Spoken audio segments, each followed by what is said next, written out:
Hey everybody, it's Bust with Battles with Us number 183. And today we're going to be doing battle in the Gauntlet. And so this will be our last Gauntlet before Seasonals comes upon us. I'm always excited to get this best of three action in.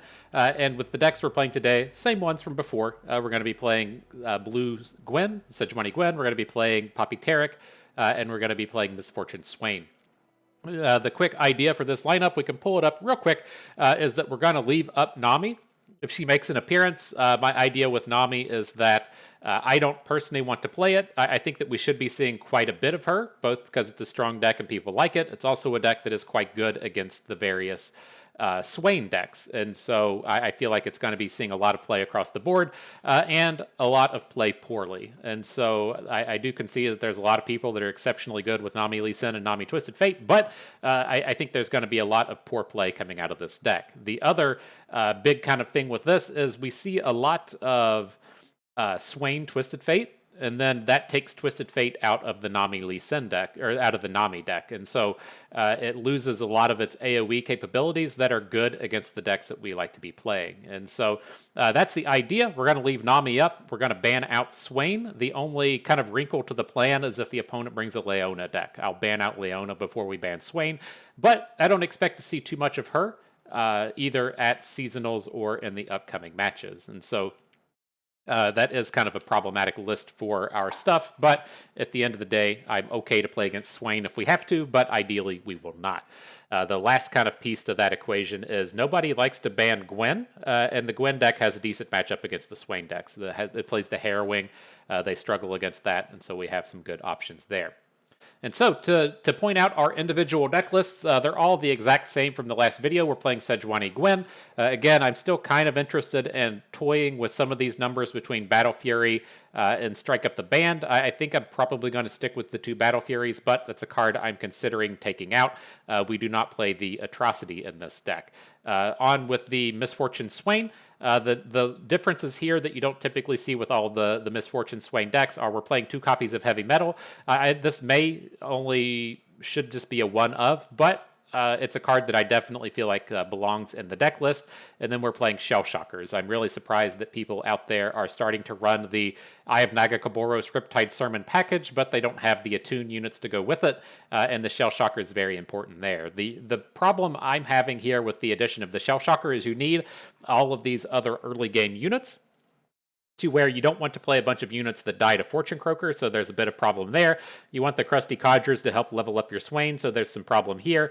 And losing out on the Rear Guard and the Jagged Butcher is kind of tough and painful to do. And so I'm not entirely certain that I enjoy all of these numbers, but I do think that the Shell Shocker and Heavy Metal certainly belong in this deck.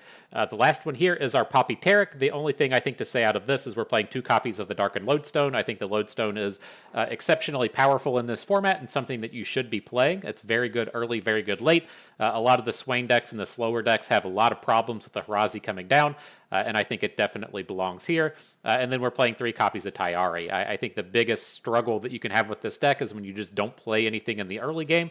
And I think that's what you tend to see when you play the decks that have, say, like the Fleet Feather Trackers, the Broadwings, and the Esmuth, but no other cheap plays. And then they try to make a bunch of value cycles out of things like the 2-mana heal draw card thing. I can't really agree with that because the games are just lost if you don't have a play on turn 2. And so that's it. That's what we'll be doing battle with today. Let's go ahead and head on in. I think the pay-to-win price has been paid for all of these, so I'm unfortunately, for the pay-to-winness, not going to go and look it up. I'm pretty sure that the Strike Up the Band out of our Harrowing deck was the last one that needed premium. I think we're only at Epics and Champions at this point. So, woof, good stuff. I'm excited. Let's see what turns up here. And so, a couple of off-meta numbers here with what looks to be probably a Yeti's deck with LeBlanc. And then this Timo Braum thing. I'm not quite sure what's going on with that, but I think, both of these can be pretty reasonable matchups. I'm just going to come in and ban out Darkness. I'm okay to play against Darkness. I think if opponent brought a lineup that said, say, like, Swain and Darkness and Nami Lee Sin, we would just ban out the Twisted Fate Swain. It's not that terrible of a matchup, but I think when we're up against these kind of off-meta numbers, that there's a reason that they're off-meta, and we're happy enough to just take our high-powered decks into them. Okay, so Wonder if this is going to be like double Scar Grounds or something. I'm kind of curious as to what he's bringing to the table here. But the thing that's kind of interesting, he's playing 2 copies of Teemo. And so we could look to hang onto the Sharp Sight, but I think we just kind of want to let our deck do its thing. I'm going to look and see if we can't mulligan and pick up a Challenger, which we've now found, and look to just kind of combat these Teemos off the board instead of try and Sharp Sight into them. Doesn't really strike me as being a Teemo build around here if he's only playing 2 copies. Bring a Cupcake in there. Start dropping these emotes early. Very important. All right, let's go ahead and cancel that out. I've had enough of the emotes. We'll ignore our opponents. We might drop 1 or 2 of our own as the games progress, but I'm not looking at that the whole game. Alrighty, but here, I'm going to go ahead and get Esmuth down. Opponent shouldn't be able to interact with the Esmuth. We have a good hook into his Lonely Poro. Get to build up our hand a little bit. And I just don't want to have, say, like we play a Taric and just have it get boomed by one of our opponent's plays, and then we just can't make an attack anymore, right? So if we'd played Taric here, we would just have to trade it with the Avarosian Sentry. Not super ideal. So the Esmuth also boosts a unit in our hand, which is worthwhile.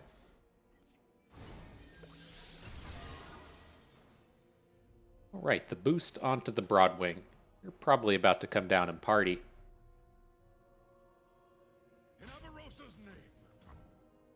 I'm leaning towards just adding the Broadwing here, and then next turn we can play both the Protege and the Lodestone.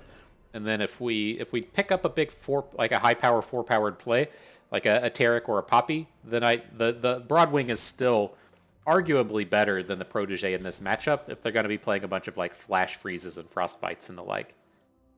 So now we've got an Esmuth. Not super interested in it at the moment. It's like if opponent wants to play Braum this turn, then I do want to be able to get our Broadwing up to 6. And so we'll see how this plays out. We might need to put the Lodestone, say, onto the Taric, so that we can then take a 7-power Broadwing into a Braum. Just have to kind of wait and see how they go about it.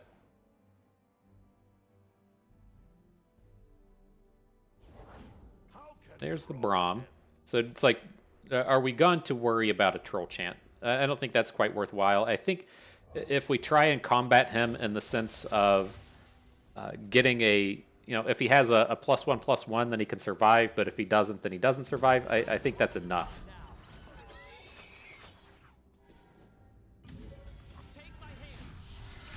Or if he says, like, Mystic Shot our bird, it's not going to be enough, but there are some reasonable 1-damage things that you could potentially worry about here, and so I think it's probably worthwhile to put the single pip in on the Broadwing.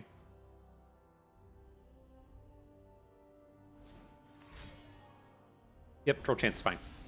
And so the other way that we could have looked about this, right, would have been to just take the Broadwing up to 6/6 and then make the Fleet Feather Tracker a 3 health into the dude there, but I think I'm still just on board with how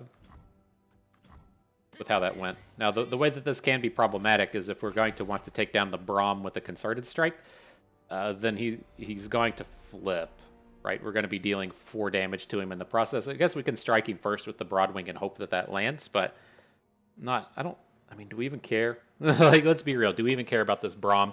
Looks like we're about to pop off with a Mountain Sojourners that he should not have good answers for.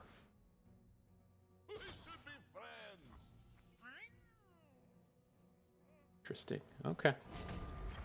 Well, I'll take the bait on whatever you're doing here.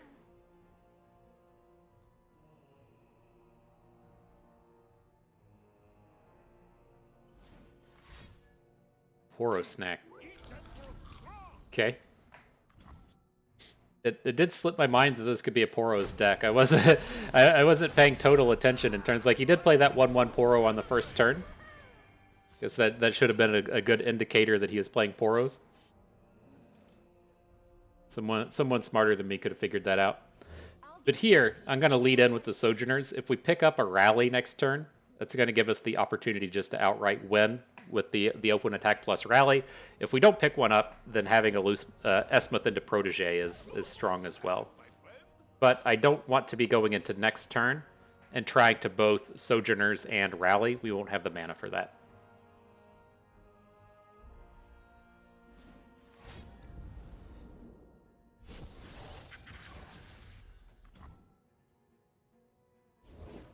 All right, Poros coming at us.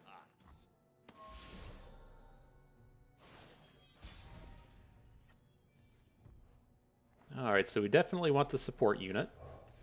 We'll add in Esmuth. Now we have the option to just say, like, pivot into Concerted Strike if we want to, which I'm not super interested in. I think we just want to pick up more stats on the turn. So let's add in a Protege. I don't suspect a Protege hook is going to be amazing this turn. It seems like he's probably going to play like a Poro Snack or something to boost one of these things, but at least hooking like the Jubilant Poro to the end is going to be reasonably worthwhile.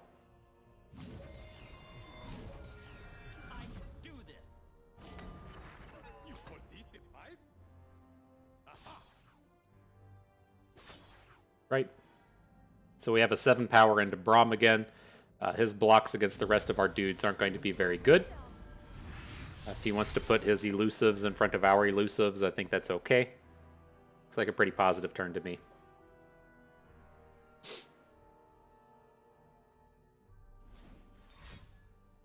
Hey, it's the Poro Snack.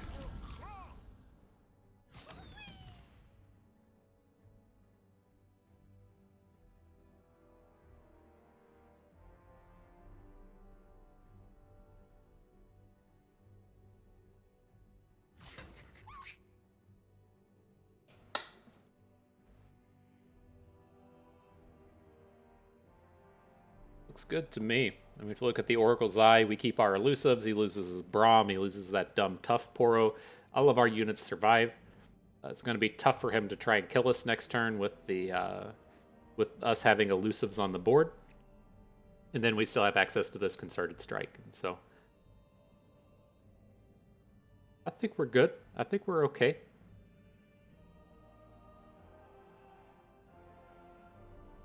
Oh man, I just realized that I don't usually do 2 videos in the same day, but that's what we have to do now that the Gauntlet is going to be gone. But I meant to start talking in the last video. Sam Black made a real interesting tweet in terms of the different types of players. If you're not familiar with Sam Black, he's a very good magician. He's, I believe, won at least 1 Pro Tour, won some Grand Prix. He's kind of the cream of the crop, if you will. You drafters should be in love with him as well. As that he's from Madison, Wisconsin. That crew from Madison is historically just some of the best drafters in the world.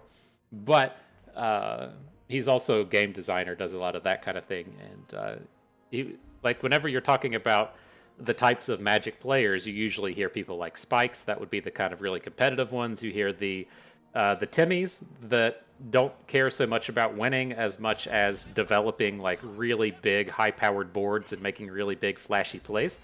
And there's a couple other ones. I think there's Vorthos that cares about lore, and then there is I think another new one that I'm not quite familiar with. But his kind of angle in the tweet was talking about what he called either heavy gamers or light gamers. I think it was heavy and light was the term that he used. In the sense of the reasons that you play the game and the amount of like thought and at what point the game kind of like stops being fun and where you know the kind of values you get out of it. And so if you were, say, like a competitive player and you got like your joy and satisfaction out of playing a real highly competitive match, that doesn't mean that you have to be a Spike. You might be more in the terms of you know, having those kind of like Timmy tendencies, if you will. But it was kind of one of those things as to where it's like I progress harder into old manness. It's it's one of those spaces to where I kind of feel like it's not that I don't look to play like competitively anymore as much as it's just not nearly as important to me. It's like, as you hear me complain about people taking hours and hours to make their decisions, and then people just playing those filthy control decks that take away a lot of the speed of the game. It was a tweet that kind of resonated a lot with me as people kind of move on. It's like I don't, I do look to still play competitively, but I don't have that same like fire anymore. I feel like I'm much happier playing the casual competitive spectrum, and then trying to teach some of those things that could help push you from the lower levels to the mid level to the high level, and then not necessarily that that high level, top level, I'm rank 1 in the world style play.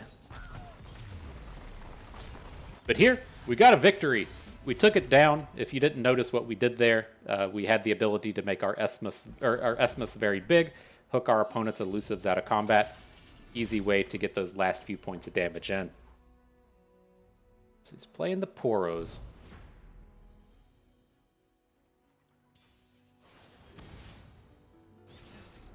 All right, up against Braum again. A little bit scarier. We had the tools with Poppy Taric to just get bigger than Braum. We don't have that same option here. I'm curious if we ever just hold on to Swain in this match. Like, it's typically something I wouldn't recommend, but they're not going to have removal spells for Swain, and then he's just so good against so many of their units. If we can keep the Mighty Poros off of the board, Swain has a lot of potential to pop off. I think I'm going to try it here. I'm kind of like, I worry myself a little bit when I push away from what the deck is good at. Like, I usually recommend just hard mulliganing to find a 1-drop. But it's just like we have so many good angles here between like the Make It Rain and their 1 health units, and then getting just like a lot of value and him just having no answers to Swain outside of unit stats. So kind of interesting. Not going to attack here. We're going to build up board a little bit. The Fortune Croaker into Saga Seeker is kind of interesting. Gives him a chance to grow a little bit. And then we'll see if we can't get him to like play a Poro and then get a big Make It Rain next turn. Start to level up the Swain. See if we can't get a nice soul crush out of the Swain flip. He's pretty close. I mean, we've got 511 non-combat damage in hand.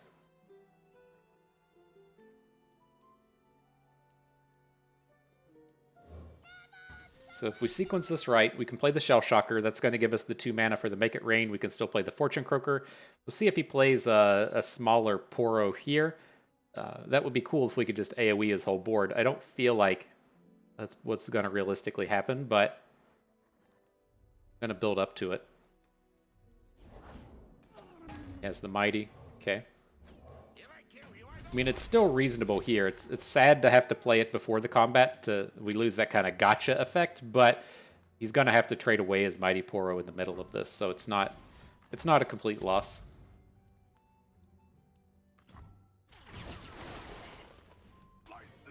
And we're going to want to Make It Rain beforehand. I want to get this damage in. Not looking to get a gotcha on that Avarosian Sentry in the middle of combat. Sure.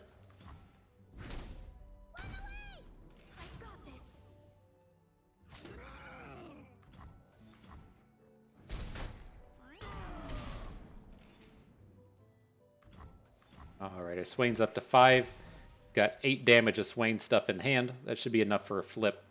We're able to get all that on board. I mean, we could, like if we say Shell Shocker, Codger, Nox and Fervor this turn, probably don't want to just like go for it this turn, but we have the options, right? Did I miscount? No, we just need the 6 off the Fervor. Okay. I was like, why didn't you get closer to flipping, bro? Like, okay, I got you. That makes sense. We haven't played the Nox and Fervor yet.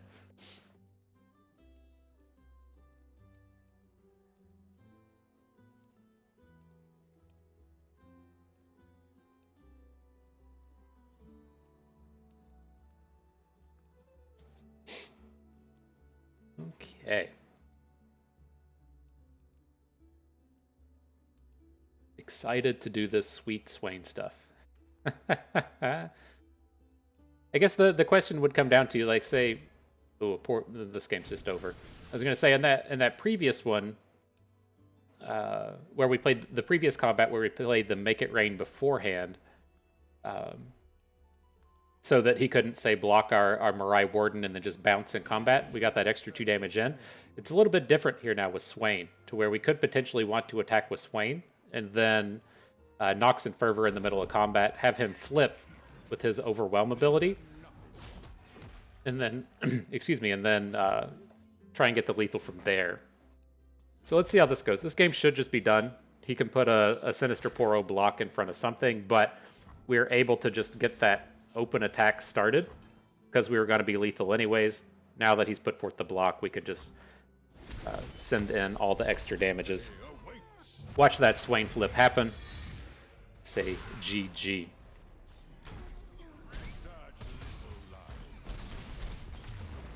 Okay. Victory achieved.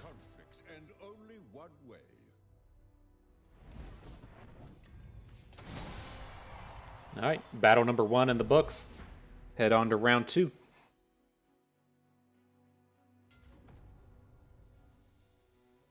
Okay, so I would assume that this is the concurrent timelines Jax, which I'm pretty happy to ban.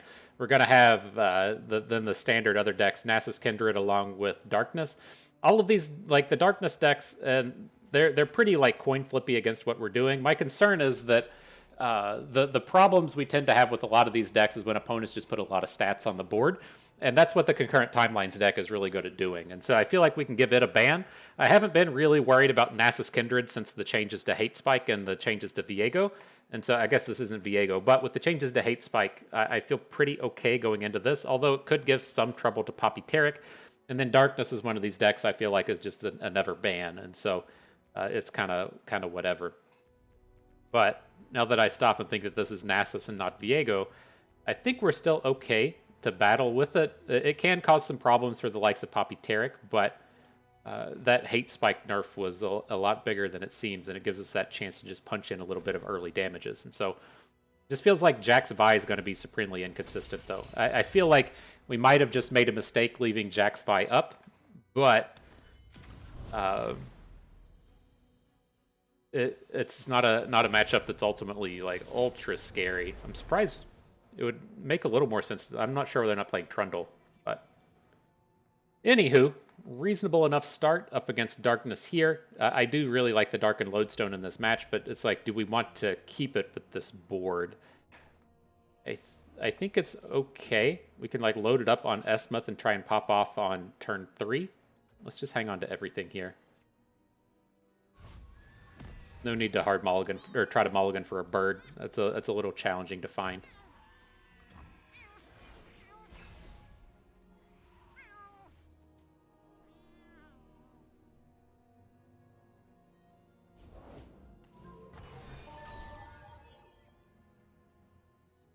Alright, I'm not planning on blocking his bird here. It leaves our Broadwing too open to dying to like a Vile Feast. Now I would suspect that if he's not going to play... if he's not going to play or make that attack, he just doesn't have a Vile Feast in his hand. This deck tends to have tons of ways to just deal 1 damage, and so I think we're kind of safe, and we don't need to be making plays based on Ranger's Resolve. So let's see if we just get hard punished for this line of thinking. But I kind of feel like we're able to drop Esmuth. We can put the Lodestone on it, because like, why didn't he attack last turn if you're playing Vile Feast, Go Hard, like all of those choices. Wasn't expecting Wallov, but that's okay. Now I'm gonna get him. I'm gonna get him real good for this point of damage. Can't get this into combat fast enough. Come on, dude, go. Go. Is this gonna be a Hate Spike? I don't think this deck usually plays Hate Spike. It's usually Pokey Sticks and Vile Feasts. Sometimes they'll play a little bit more damage-based stuff, but usually just 1 damages until the Darkness has come online.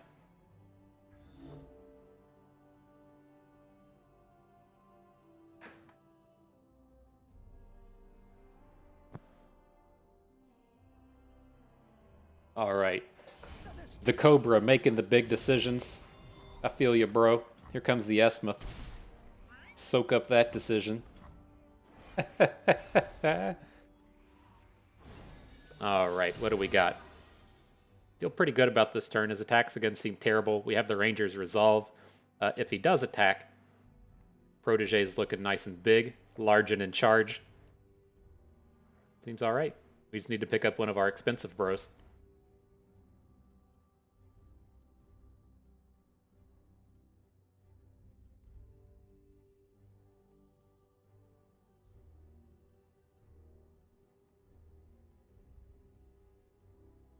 La Cobra's ready to get La Chess Clock called on him. Take longer, bro. We're gonna start complaining. Wouldn't be a bust video if he wasn't sitting around complaining about how slow his opponents were.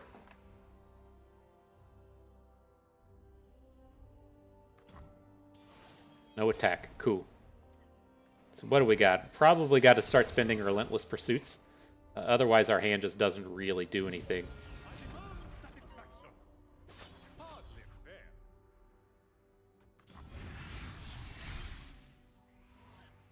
Let's see. The makings of a nice board clear are starting. Curious if opponent adds anything else here. Or if they just like come in with the darkness next.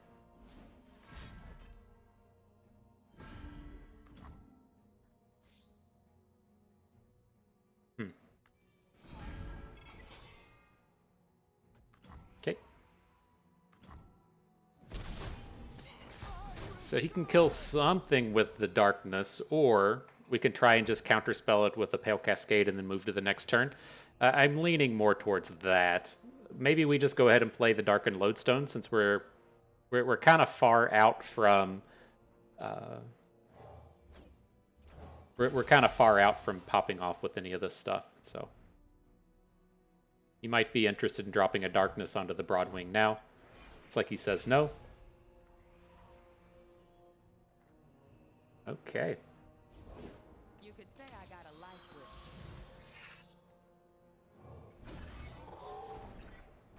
So we should be able to take this Senna down in combat. We'll see how this goes. I assume he's going to do this thing to where you attack with Senna and then put the spell on the stack so you get the other darkness in your hand. And then we should be able to respond with Relentless Pursuit and Pale Cascade. Oh, he doesn't do it. Ooh, you forgot your value at home.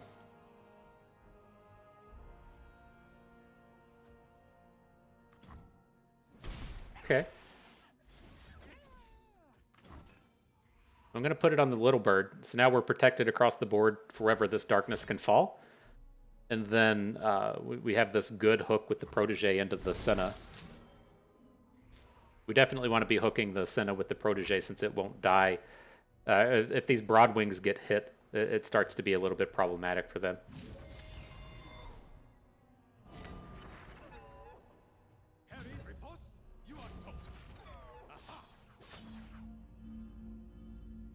Oh, or the Broadwing doesn't have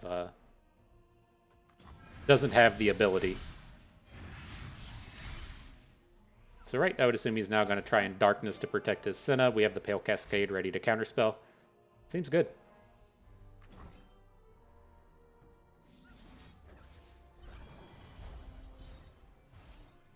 There's a big boy. Big girl, I should say. Ready to sojourn, climb all the mountains. I appreciate it.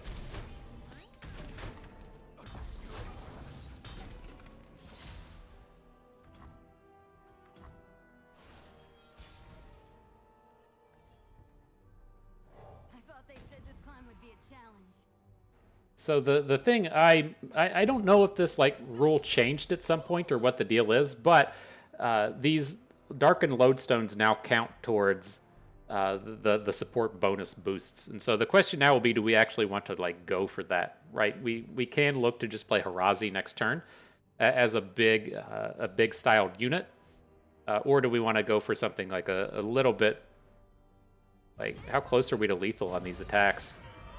This is 13.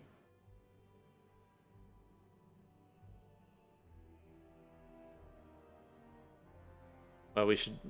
I don't think we're going to be playing single combats this turn. So, let's put the lodestone on our friend here. That'll at least give us another support in the chain, help us break down this robe maker a little bit.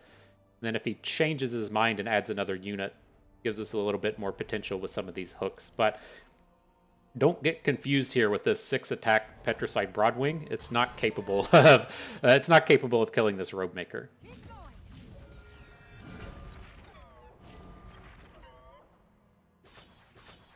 Ooh, do we actually want to? We actually want to kill the one with the lodestone on it, right? So this way we get the Harazi up and active for next turn. What am I missing here? Why is it? This guy's just growing huge? Oh, he's getting +4/+4. Okay. I forgot that we had a lodestone on our Esmuth as well. I mean, I planned it this way. I planned it this way. No, I was intending on our Broadwing dying and then playing the Harazi next turn, but this looks good. Opponent's doing the mathematics.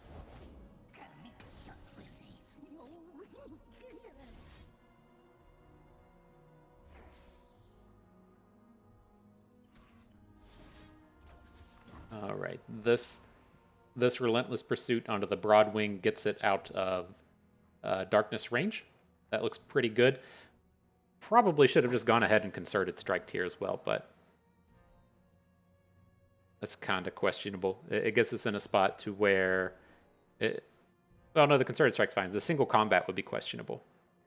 If it shrinks a unit, gets it into darkness range, but I think we're okay here. He's got to spend his mana on something, right?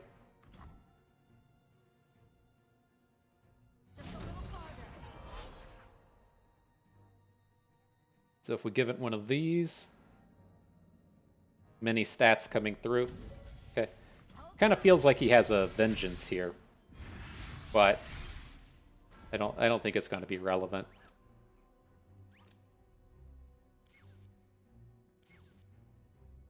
He's scared.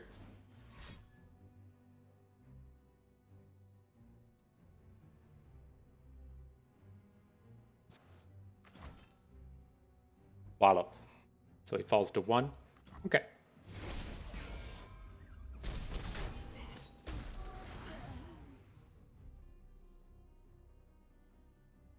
So now if he plays a dude, we have a removal spell for it. Then we can look to win with this open attack next turn. Oh boy. Shrinking the Broadwing by 2. Look out. Look out.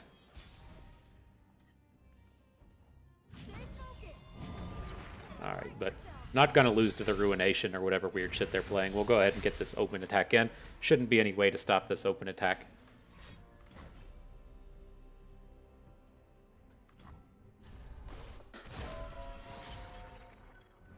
Alright. GG. Good job, Poppy Taric.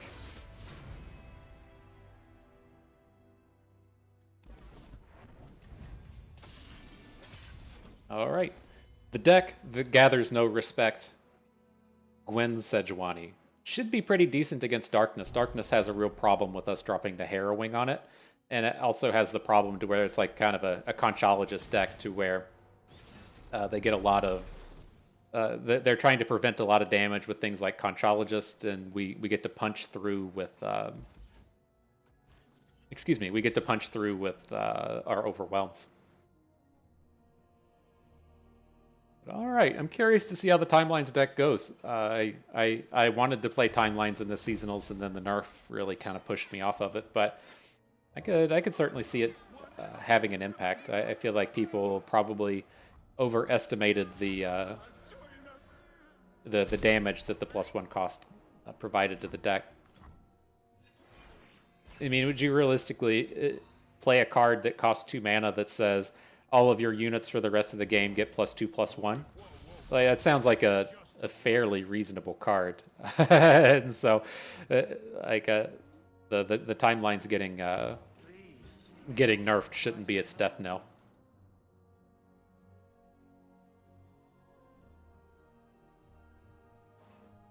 Alright, I'm curious if he has a Thermogenic Beam here. At least when I was trying these concurrent Timelines decks out, post-nerf, I was looking to play mainly beams and mystic shots. He used to play a lot of like aftershocks and play a lot of get excited kind of things. You had a much more varied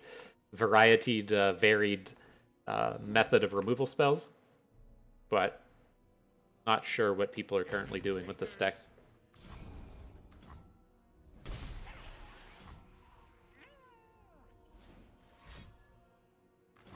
Beam, gotcha.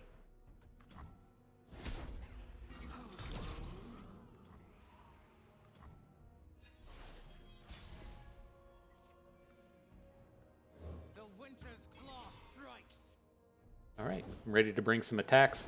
What up, Reg? It's been a while since we've hung out. Reggie making decimates now. I love it. I love Reggie making decimates. But here, we want the Hallowed bonus to go onto our Overwhelm unit. Fairly easy and straightforward.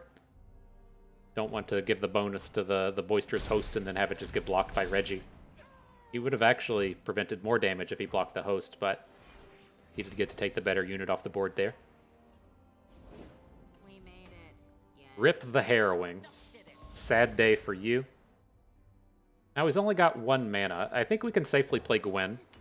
If he wants to stop Gwen, he's going to have to Thermogenic Beam her now, and then we'll just be like, okay, I don't block. But this makes opponents' attacks look pretty terrible. We're building up nice and strong. And then the question now is, like, would we ever want to play Troll Chant in this combat? If we want to play Troll Chant, then we can go ahead and drop Omen Hawks. Otherwise, we should drop the Ruthless Raider. Let's go ahead and start punching in this damage. And I guess it'll depend on what the opponent does here, what they spend their mana on. I think, in general, we would prefer to just try and punch in the damage. Like, our units that we care about aren't getting killed by anything that he's doing. And so I don't think the Troll Chant's ultra important in this combat.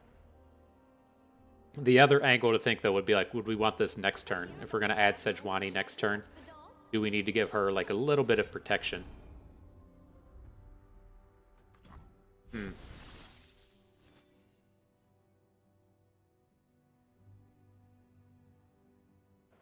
We have 1 Hallowed. Now that we're just trading with the Ruthless Raider, it doesn't feel as good.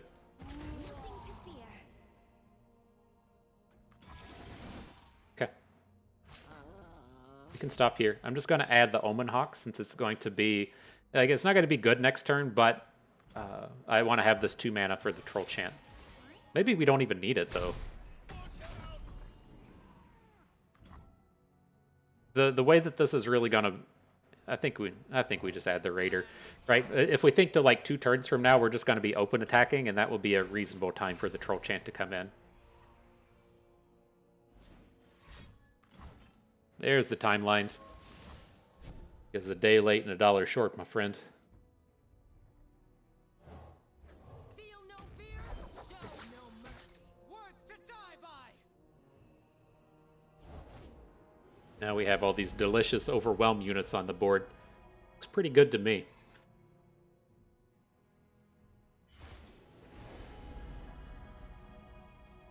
Get a nice open attack in. At least this deck, it doesn't have a lot of the scary stuff you have to worry about with like the Trundle deck. The Trundle deck being able to drop Buried in the Ice on you is kind of scary. Then being able to drop like the big 3 damage AoEs is kind of scary. The stuff happening here is not particularly scary. The Jax Vi version like really needs to drop in early timelines so that they're getting the bonus stats all throughout the game. This is a great block for the Boisterous Host. It kind of does pseudo damage, right? In that the Grenadier is losing health, and then it's going to have less damage on next turn. So if it wants to block as a block an Overwhelm unit, it's going to be much weaker. I'm curious if he swings in with it again. Like, I guess that would be a way to get the Jax leveled up. That just seemed like all upside for us. Okay, so we can't flip Sejuani this turn. Safe enough to put her down to the end at the right. We'll put the bonus on our smallest unit. Looks pretty good. It was enough to achieve victory.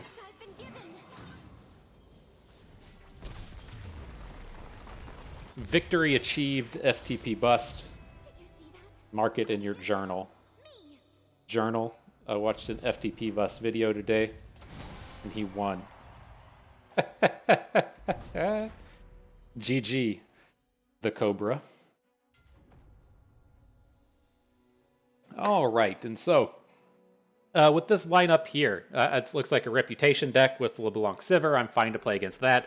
Victor, Teemo, Ezreal. Not entirely certain what that's doing, especially with Shadow Isles in it, but I don't think we're worried about it. The thing that would potentially give us problems here is this Dragons deck at the end. As much as I talk about like we're wanting to just ban Leona, this deck should be doing a lot of the same things, and so we'll just take that real stat-heavy number away from our opponent, and then we'll see what kind of shenanigans we can do with Gwen. Nobody respects Gwen, man. She never gets banned.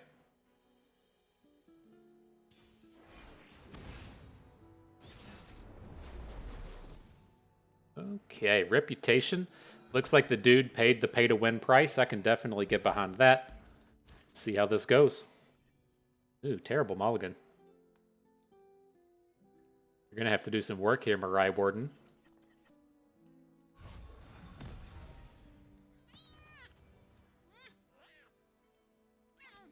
Uh-oh. Opponent's making sad face. Maybe they ran into the same problem we did. All right, well, it picked up a little bit. Ooh, Forge Chief. Always a nice hit. Don't worry. I won't say a word. Give us some of them manas right back.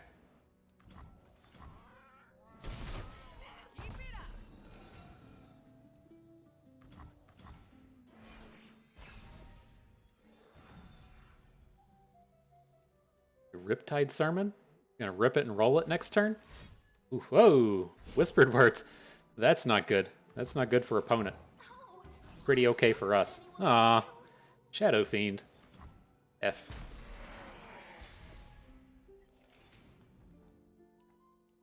I guess we can miss out on the value from this Riptide Sermon. It's like, if we stop and think about it though, well, yeah, it's not going to be very good. Maybe we just do this. Maybe we just open. And then if he plays like a LeBlanc, then the Riptide Sermon will be quite good. And then if we just play like Zap and lose out on some of our spell mana, it's not that bad. Now I'm feeling better about it. Gotta go with the flow. I think we went with the flow well. Thanks for the tip, Zap.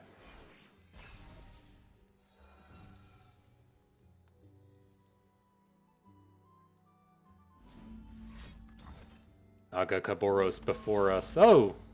What is this? No. No. Not gonna let that happen. Let's kill off one of our Mirai Wardens, though. Send the Noxus Blast at Sivir. No thank you. I checked my notebook to see if that would be okay, and it would not. That would not have been... would not have been an okay play. Alright, now let's get on that Swain train. I think we're good to go.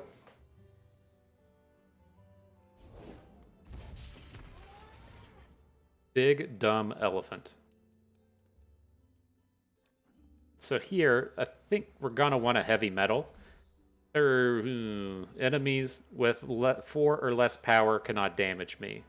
We ran into this shit all the time in Expedition and fucked it up, but we can put the damage on here.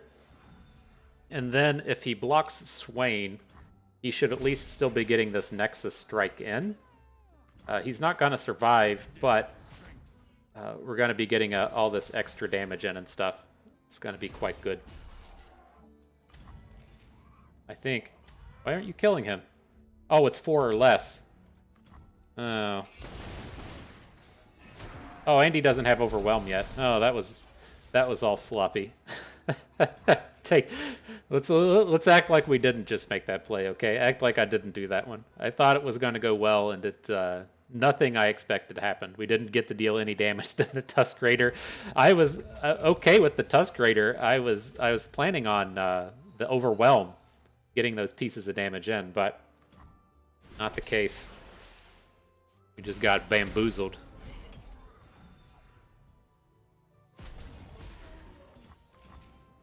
I think we're still fine, but definitely on the sloppier end of the spectrum.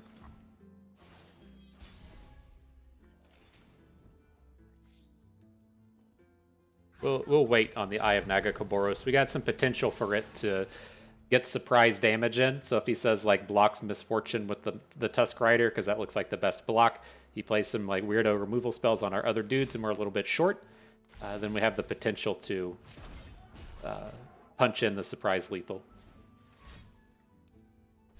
Alright, not worried about it now, but seems like a safer way to go about it. He should probably be blocking our Tentacle now that the Misfortune has been dealt with. Cool. Victory for the Pirates. This still counts as Pirates, right? We've got 2. We've got Misfortune and the Jagged Butcher. At what point does this stop being Pirates? At what point? At what point? Heavy Metal has pirates in it, so that technically counts, right? That looks like a pirate taking a fucking anchor to the back of the head. That's a... It should just be an instant death, but apparently it's only a 2 damage for that guy. Like, the amount of force it must take to be able to pick up an anchor and fucking throw it, and then just have that thing just land on you in the back of the neck. Oh, we're on the wrong deck now. But that has to just be like straight murder, right? That has to just be an insta kill. You're not surviving a fucking anchor to the brainstem. Man. I don't know, man. I don't make up the rules. I don't design the art, but I feel like that should just be insta kill. Don't believe everything you hear. All right, we'll go ahead and take the trade here if he wants to go for it. We did get this nice start where we have 2-drop into 2-drop into Troll Chant, but the Black Rose Spy combats too well here. Now that we picked up the second Ruthless Raider, that's where the good combat would be coming in, but... Bruise even a single petal and there will be consequences. Interesting. Well, Are you quite done? I think we still just want to do it. I mean, I don't know. The guy is playing stuff like siphoning strikes. Maybe we should just try and save it. We're about to just get like another combat-ready board. So maybe we can find a better usage for the Troll Chant. History forgets, but the Black Rose remembers. Like this? Is this better usage? for me to leave my mark. My move. Scissors at the ready. Scissors at the ready, bro.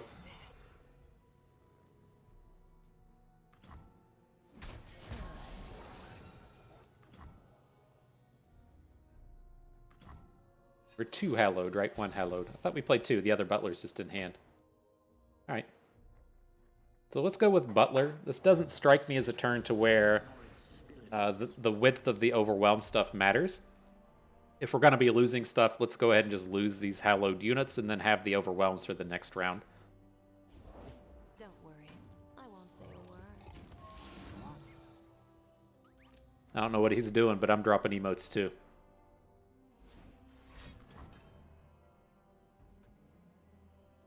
Okay.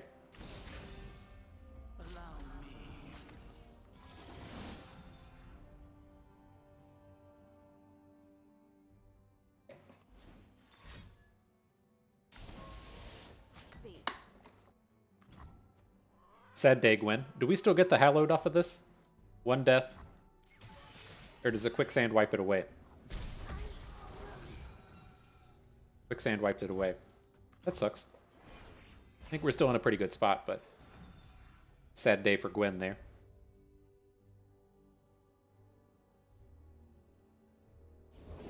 The soul wears away like grains of sand. Tremble before the winter's claw. All right, Scar Maiden Reaver ready to go. The rest of these attacks are going to look like doo-doo. We can completely fill out our board next turn. Oh boy, he didn't even take the hook into the Yeti? That's surprising. That's surprising to me. Why even bother? If you're just gonna do it, why not like take down the Phantom Butler or something? That's very strange. Excuse me.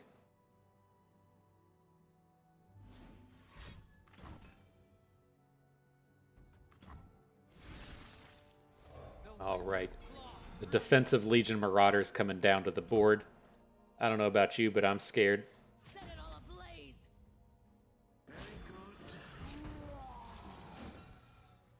Give the Hallowed boost to the unit that shouldn't die. I think this is good.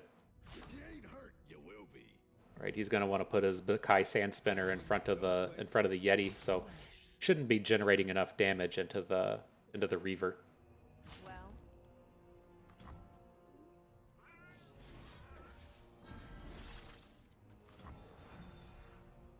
All right, take him to 2.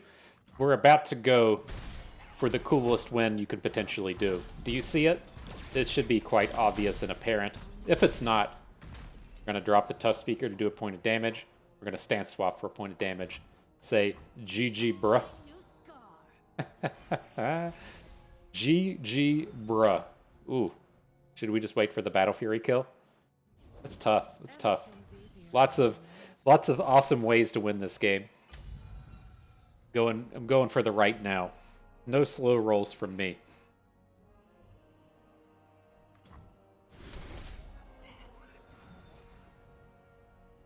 business time. Are you going to kill our Ancient Yeti? I was going to use the Yeti as our target for the 1 damage AoE, so I hope it survives the round.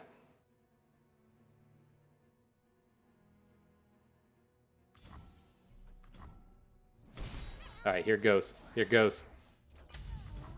Laser beam. Get in there, Laser Kitty. Fucking right. This even pops off if he has a removal spell, so we're okay.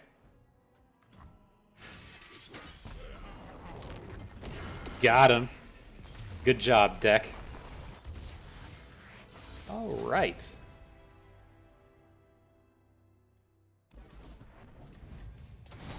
Good stuff.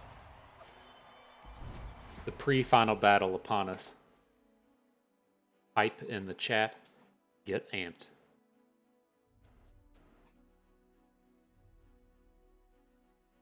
This is interesting. I'm curious how all your fantasy football teams are doing now. I'm sure my teams have all lost. I'm recording this on Sunday. I'm missing out on the noon games. You're welcome.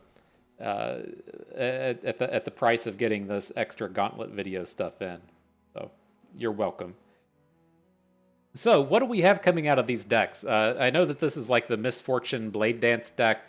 I guess this is probably like Trundle Timelines, but it strikes me as being more of a transform-based deck and not a concurrent timelines deck.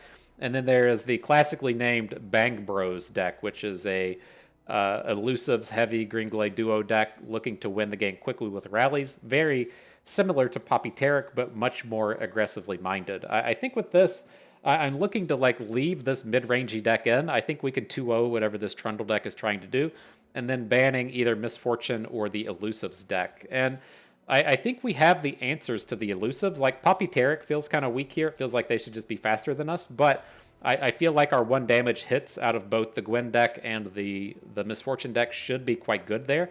And I'm just going to ban out the Blades. All right. Off to battle.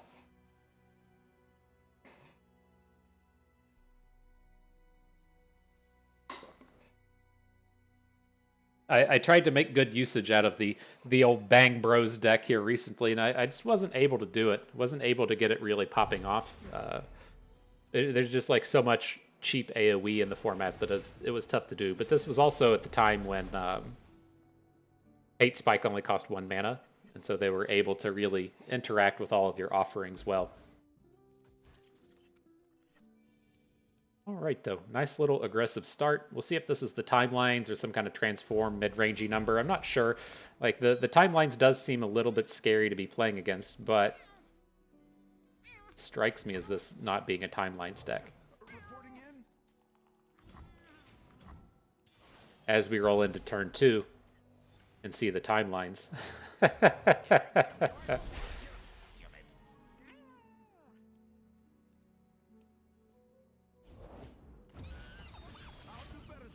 Seems like it is so far. But I guess he just doesn't have it, or I could definitely see the timelines be something you wait until turn 3 to play, so that you get the timelines and then play the 2 mana weapon unit. Interesting. And now we have Infinity Swains out here.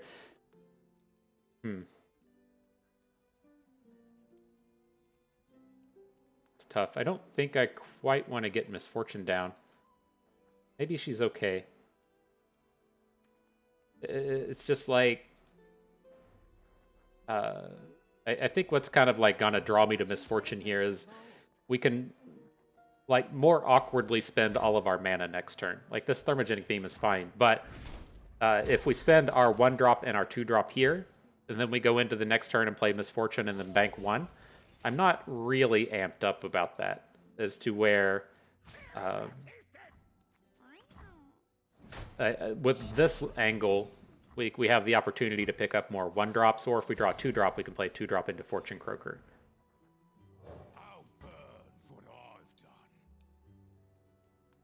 But the mana bank here, I guess the other thing I should have considered is the mana bank isn't terrible in the sense that we have all these Swains, and we might end up wanting to play one of these Swains as a Ravenous Flock. And so maybe having that 1 mana banked into next turn isn't completely terrible.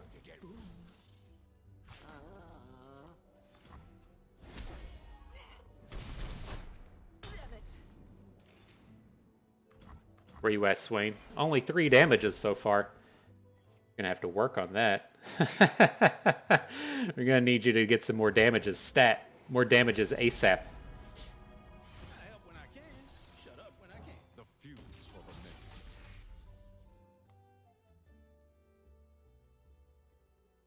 An opponent goes, oh no. all my units only have 2 power. It's unfortunately not the big AoE coming in. Eye of Nagakaboros. I don't think I'm quite interested in it right now. I think I want to go like rear guard into Croaker. Just give him a chance to like trade out on this board. Seems okay. Like if he trundles here, it's not that big of a problem.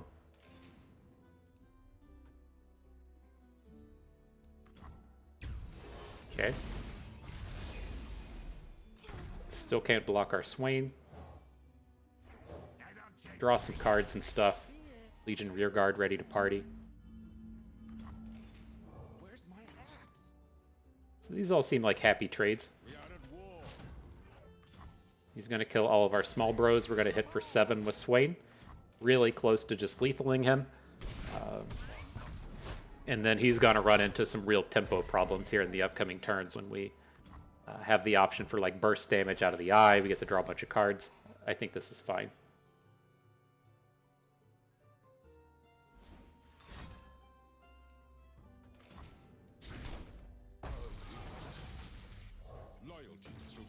LOL, bro, nice try. That's what we're supposed to say, right? That's what we're supposed to say. Uh-oh. Is he going to have the removals for Swain next turn? Nice to meet you. I'm Isla. Uh-oh. Let's see what we can add. It would be 10 mana to add a new Swain and an Eye of Nagakaboros. And so let's see if he's going to spend like an Aftershock on Swain. And then now we just get to add in a fresh one. I think that seems pretty positive. Uh-oh. Alright, Monarch can block. Still looking like a pretty good avenue for the lethals. And if not, the Leviathan's ready to get that last cleanup damage in. What a no-value Leviathan. It's not even going to be drawing a Swain this game. Not even mad, bro. Not even mad. All right. Well, painful for opponent. They didn't draw timelines, so the deck is a little weaker when it doesn't get to rock at full power. surprised me, though. Not used to seeing Gnar in timelines. Usually Vi's or Caitlyn's. So you get like a lot of, I guess you get some of the same OTK potential with Gnar as you do with Vi, but the idea with Vi is you're playing all of those improvise units, and you get to generate the improvise overwhelm, and then you put the overwhelm under the 10 power Vi and just strike for 1,000,000. And so it's a little odd to see that come down without Vi in it, because Gnar, while he does do a similar thing in being able to get a big overwhelm attack in, it's just nowhere nearly as big as a Vi attack. So here, I hung onto this Unspeakable Horror because I knew that we were going to be able to kill off a 1-health unit with it. And so now we're going to be able to attack in next turn with a bunch of overwhelms, pick off a Reggie, and then hopefully have big sources of damage. Things may change now that we picked up the Inner Beast, but I don't think it's going to. I think we still want to... Okay. This is just more damage now.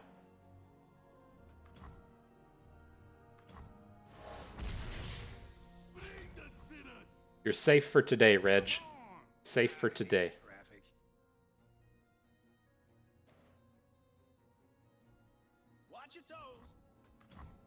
Interesting.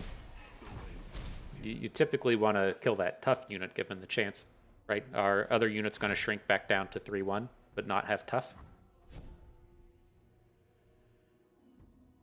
All right, and there was the timelines. Hopefully we don't get our Unspeakable Horror punished. There shouldn't be too many opportunities for it to get the just outright kill.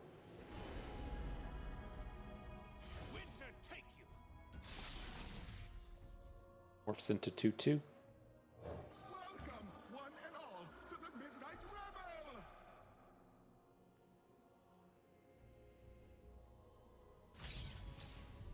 All right, I'm happy to clear out this board. I want to get this Omen Hawk attack in if we can.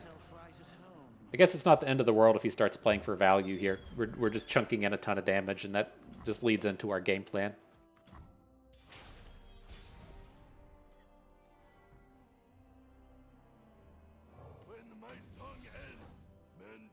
When my song ends, men die. Scary, bro. Now we got Trundle. So how do we get maximum damage happening this round? We have this thing in hand, the stance swap. I don't think we're going to get any real values out of it, though. I guess we could look to put a +2/+2 onto our Tusk Speaker to let it then combat with Trundle. But I'm looking more towards just putting +2/+2 onto Omen Hawk and using that as the way to get the damage in. So let's give it a go. You can still like Mystic Shot or Troll Chant here. Those things will all be kind of awkward, but I think dealing with this, trying to directly deal with this Trundle is not going to be a recipe for success. It's like Trundle gets the good block onto 4/3, that's fine. The House Spider can get the good block onto Ruthless Raider. We still chunk in 1 point, and then we have 9 damage coming through.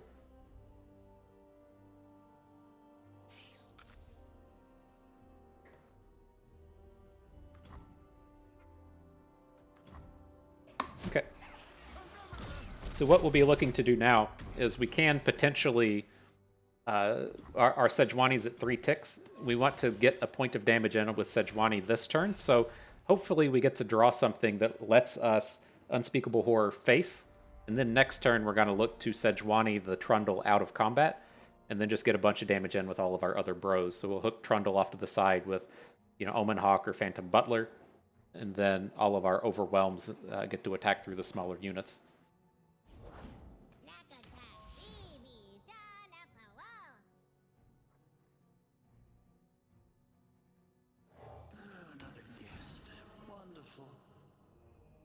So I'm looking to just take all of this damage this turn. He's not going to lethal us, so he'll get a Gnar flip. That's okay, but we don't want to be losing units here, right? If just like in the hypothetical, say he attacks with everything, we block with all of our units, and then we try to attack in next turn, and then he just has the 2 blockers lined up to our 2 blockers. That doesn't sound like a like a particularly good day.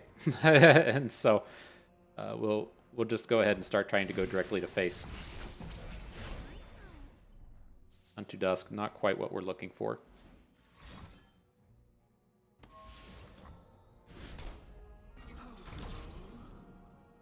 Okay, the new thing that we might have to pivot to is can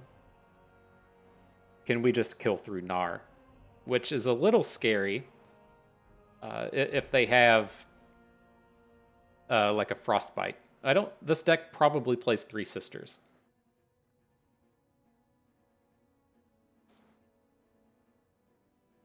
Right, so we can technically block both of these, take no damage. He'll have the Pokey Stick in hand, but he can't Pokey Stick our face, right? Because he doesn't have the mana for it, so Gnar doesn't flip. Then we play Sejuani into Gnar and use that as our means to come through. I think that's okay. But is it better than just like this no-block plan? I don't think so.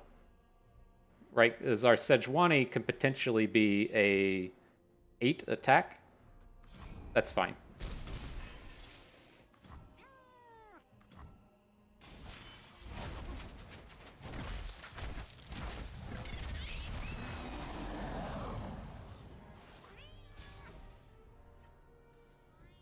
The harrowing, and we're short on the mana. The whoops. Feel no fear, show no mercy. Words to die by.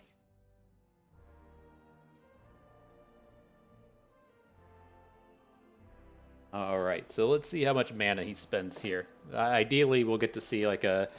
I'd say if he just like doesn't play anything, then it's a Three Sisters, and we should just outright win the game. But we'll have to wait and see.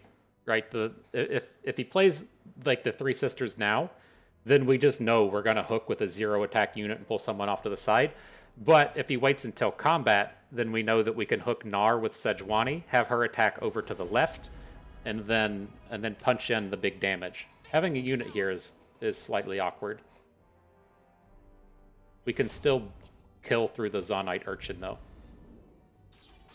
Or no, we can't. He can block appropriately.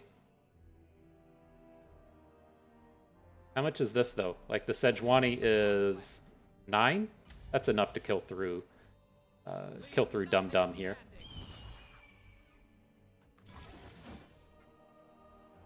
So we don't kill on a Three Sisters anymore, right?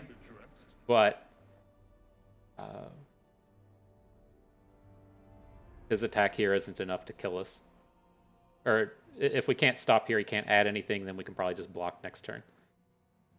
Maybe, hopefully.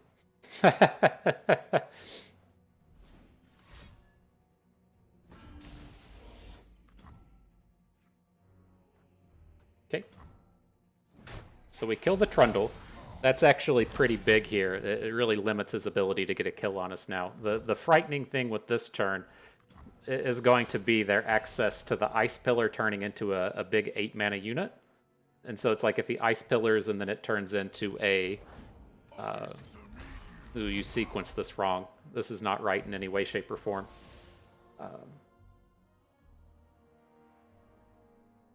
So I don't think we have to play the Harrowing this turn. We can just be defensive with the Ancient Yeti. Let's just pass and see what he does. He's going to have to add something more to the board. This isn't lethal with what he has right now.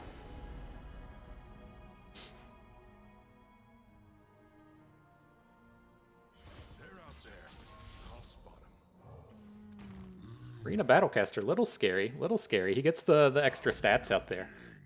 But I think we're good.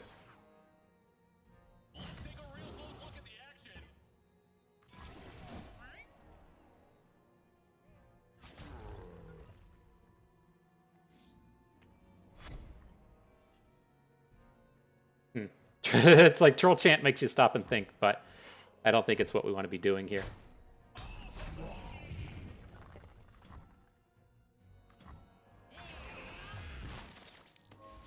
All right, so here comes the fun spell. The reason we like to play these Sejuani decks. Let's see what it does. Looks like we're about to have a lot of overwhelming friends on the board. See, he can have a buried in the ice here. That would be enough to stop it. Yeah. Can he lethal us next turn, though?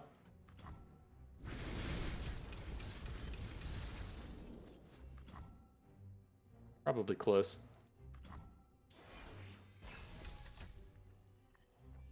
What a painful one to lose. He gets to drop the Ice Pillar now. Oh my gosh. And Battle Fury. Oh, that's such a bummer. Oh, that's such a greedy way to go about these games. Like I can't imagine why would you ever lead off with the Trundle there? I don't think he just understands how his deck works. But maybe that one's on us for not trying to play around the buried in the ice. We had a couple of other options there. We could have left our blockers up. We could have played with Troll Chant. We could have protected a little bit, and we didn't do it. And so we did leave ourselves open to getting hit by the buried in the ice, which is probably not something that we should have done. We might have been able to get out of that one if we had both the Sejuani and the elephant thing on board, whatever it's called. Now, this one's kind of tough. I usually don't want to be hanging on to cards like Vengeance, but against this deck, you have to be, like, a little worried. But if you can answer their, like, early Zed, then it gives you a nice, sustainable way out of the game. And so we'll see how this goes. We got a pretty perfect opener to shut down a lot of what they're capable of doing. So Young Witch is fine. We'll just pass and let him attack.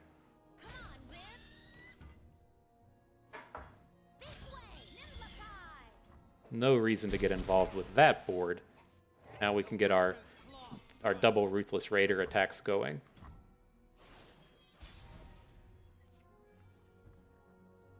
This land is ours.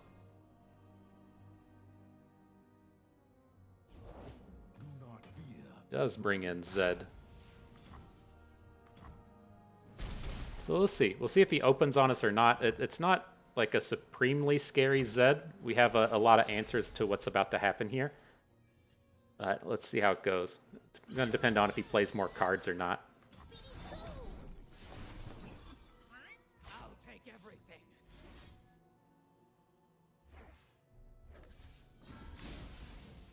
They typically have combat tricks here, right? But this is a pretty powerful shutdown on what he's trying to bring. Can't play rallies anymore this turn. Interesting. So he protects his main Zed, but doesn't deal any damage and doesn't get any tick-ups. Okay. A brief engagement, but a joyous one. Now, I'm going to want to save this Strike Up the Band defensively. I think we can look to add it to the board on his following turn. So we'll see how this goes. The Scar Maiden Reaver should be reasonably powerful here. This isn't a deck that typically plays... it's not a deck that typically plays like bounce spells. They're all in on the aspect of them having the rallies.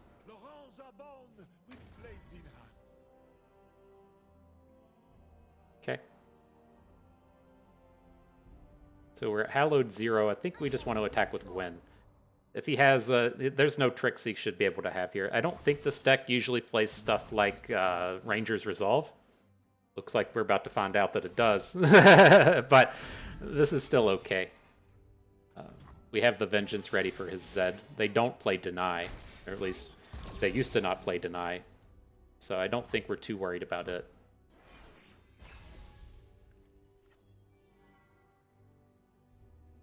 Feel the sizzle. Feel the sizzle.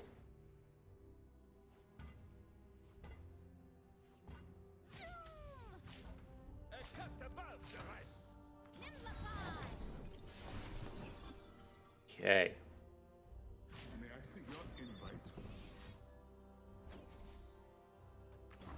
Something like this. Oh shit, we should have blocked Zed. This is a huge mistake to not actually block his Zed. If he does have a Deny here, we just lose the game at this point, to where if we'd put the block in front of him, we would have had a little bit of extra protection. That was very sloppy and dangerous.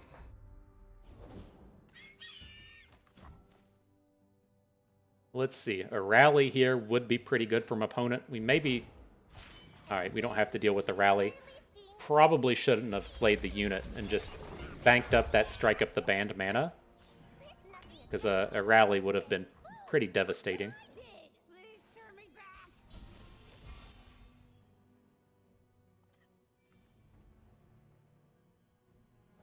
Tremble before the winter's claw. Assume he's going to draw barriers now. Not going to get great attacks this turn, but the attack with the Scar Maiden Reaver is enough. Stay out of my way.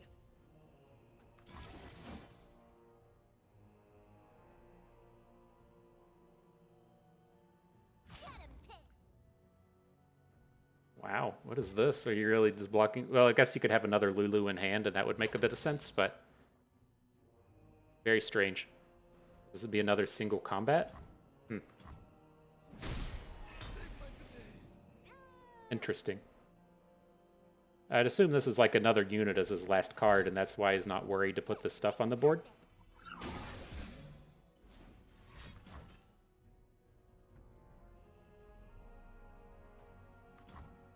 Okay. So he has 2 hooks out of combat. Well, there's nothing that we can really do to get on this board. He can get 9. Yeah, we should be dead to this open. Painful. Painful. That Ranger's Resolve early was really enough to smoke us. This is very surprising. This should just be a lethal. Right? He can hook both of our units out of combat. Maybe he's still got it. It looks like this attack is lined up wrong. Come back for it. Here you go. This is the way to do it. Nope, still fucking it up, dude. Okay, you have the 9 this way. Oh no, we need 11. Is that exactly it? Okay, came back for it. Frustrating matchup to lose. I feel like I think we targeted this one well. Maybe we got too aggressive against the Zed there early, but all right. GG.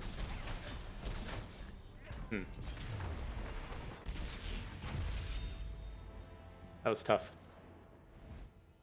I still feel good. Like I feel like if we had to play that game 100 times, we'd win at like 65. But you know, it's that one that matters. GG. All right, but yeah, we can't really be bringing complaints there. I feel like we should have won that Sejuani game that we lost. I think I got all wrapped up in how exciting it was going to be to cast the Harrowing. And I think we could have just won that with our Overwhelms on board and not been in a position to lose to Buried in the Ice. And then if you win that game, you don't even have to bother with playing against the Zed deck. So a little unfortunate, but I think that that was certainly a winnable one that we just punted away. All right, onto this one, though. We're just going to ban out the Leonas. I'm not playing against the Daybreak deck. That's the kind of standard plan with this. If we have to play against Twisted Fate Swain, fine. It's not a good matchup for either of our decks, but it's certainly manageable. With it, though, I'm going to lead out with the Poppy Taric. Poppy Taric does tend to just come in and murder sea monsters, and so maybe it's a little risky playing it first, because if we do take down Twisted Fate Swain with Poppy Taric, then we don't have it against the sea monsters. But I'm not entirely certain how I feel about that concept. Not a great start against them. Poppy makes it feel a little bit better, but she's just kind of dangerous to have to build up on. This is one of these matches where I'd feel like a little bit better about it if we were like actually in seasonals and you could see their deck list, and so you'd know like the amount of Nox and Guillotine style cards that they're actually playing. They tend to not play a lot, but they tend to play some, and it's you know, nice to know. Nice to know what they're coming at you with.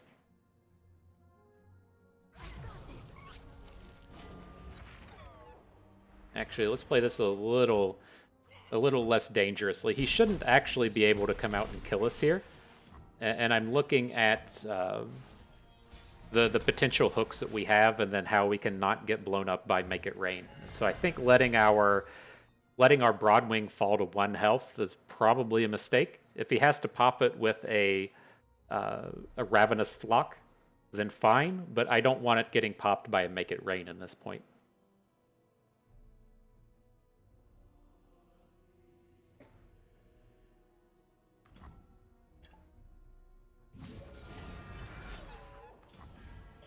tempting to pull out just to pass there, but yeah, I don't think so.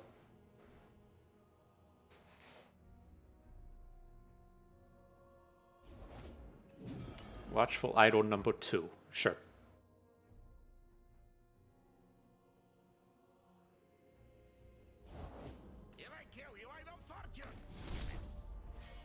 He's turboing out this Swain. Is he going to be flipped yet? He's going to be at 8 ticks on the following turn.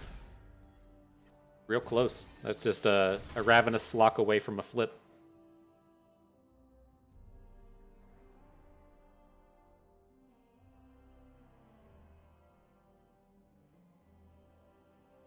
So we're gonna have to just have a really high-powered turn next turn. It's gonna be, tough for us to pull off, but we need this to go right here. And so at least the mana lines up well to where we get to add Bird, we get to add Esmuth. Next turn we get to add Poppy, and then if things go right with Poppy, we'll still have 8 mana then to where we can maybe Golden Aegis. Like we really need this to go right, and it's gonna be tough to do, but.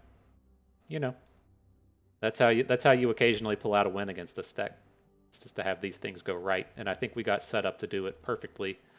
Deal me in. Interesting. Dead in their tracks. All right, Poppy, show them your battle academics, your battle academias. Let them know it. Show them your battle academias.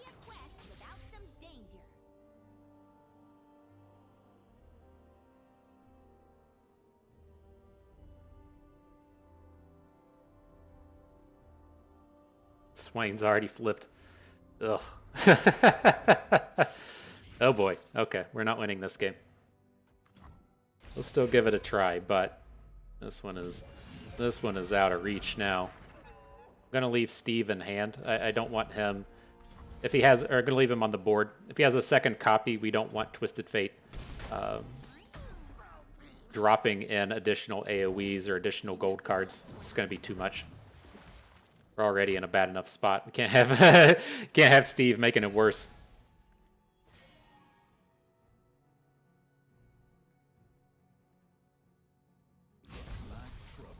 There is the potential here just to try and get an elusive skill, which is, it might realistically be the only way we're going to be dealing damage here. So what do we think about just like not letting our Esmuth take damage? We'll play the third Esmuth, we'll play a rally, and then we'll try and punch in with the elusives. We'll take note from our previous opponent, old Zed Bro, dropping the dropping the rallies with the elusives. We'll take a note from their book. See how it goes.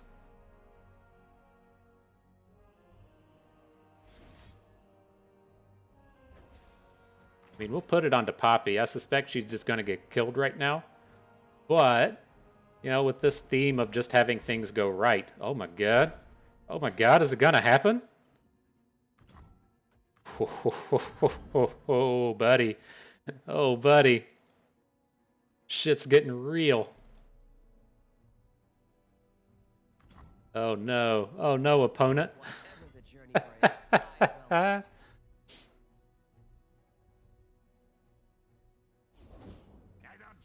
Fortune Croaker. All right.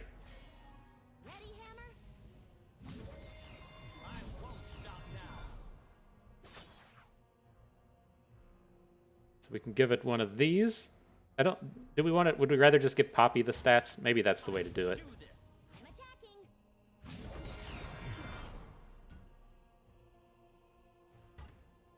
Spread out the Esmuth love. Bring the hook down here for Taric. Okay, okay.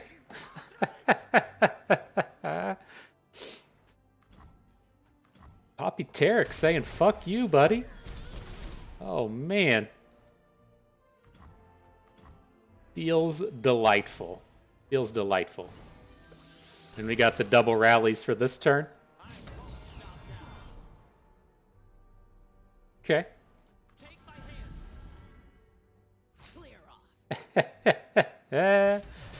Good job, Esmith. Give him the supreme fuck-em-ups.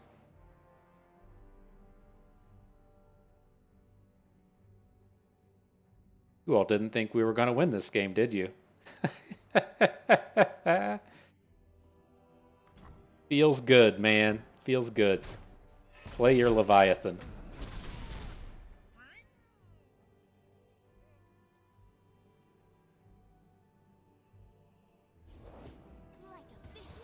Uh-oh, it's a little late for you, Zap. A little late.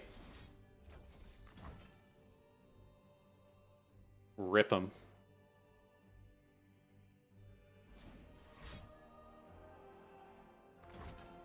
Sure. Everybody's getting impact on this attack as well.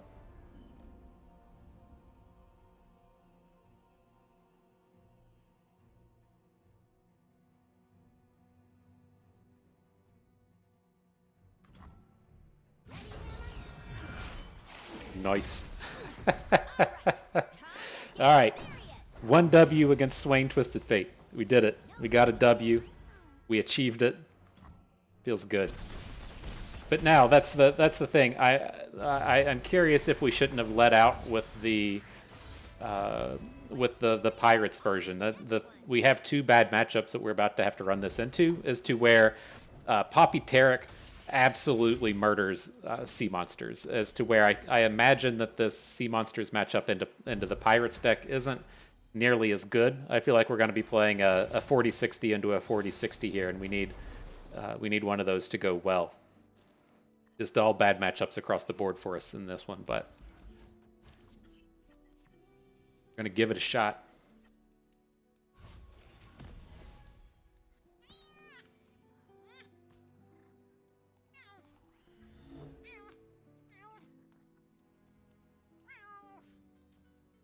You think opponent is mad right now? What is your level of mad mind die? Is it real mad? Is real mad the amount? This is slightly interesting in that, like, do we ever want to make it rain here? I think we might have an opportunity to do it. Like, let's just go ahead and drop in the Shell Shocker. We can always change our mind if we want to at this point and just drop the Crusty Codger. Yeah, Make It Rain's looking good. That was the absolute worst Make It Rain we could have, but you know, you can't fault us for trying. Absolute worst. I don't know. I guess he could have hit like a 3-2 on the Dragon Chow and we just didn't kill it. But at least this way we get the Watchful Idol off of the board. Just hoping to kill one of those smaller dudes while we were at it.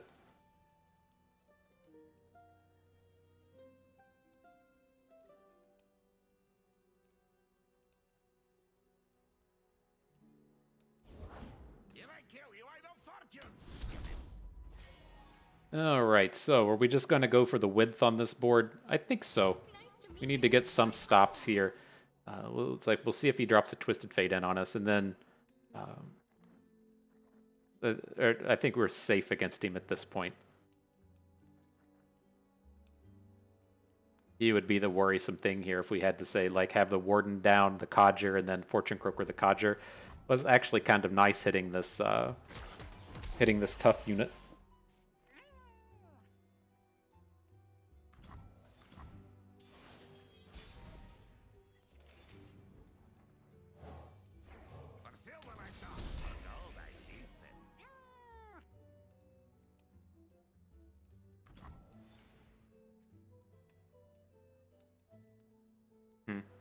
Does he ever Twisted Fate us here? That just seems like incredibly likely.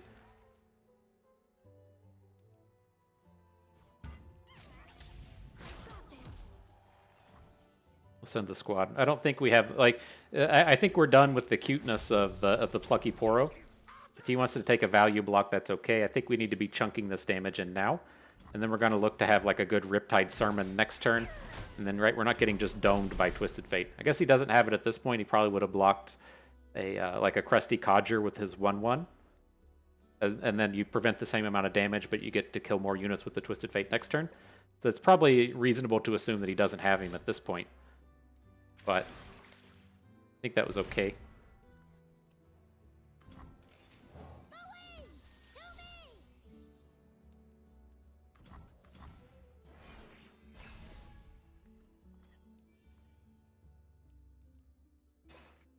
Oof.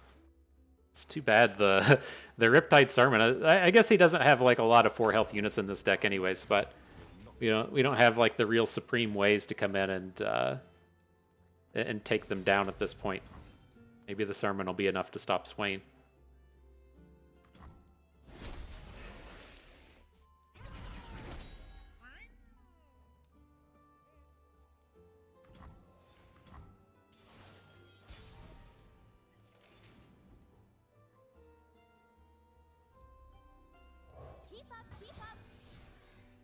Alright, what do we got? Make it rain? Maybe that'll be okay. If we can kind of bait him into blocking with Swain this turn on a 2-power unit, we might get some damage in with the Make It Rain. Not really convinced on that angle, but... Ooh, that was a good red card. For us, it only kills 1 unit. Empire above all.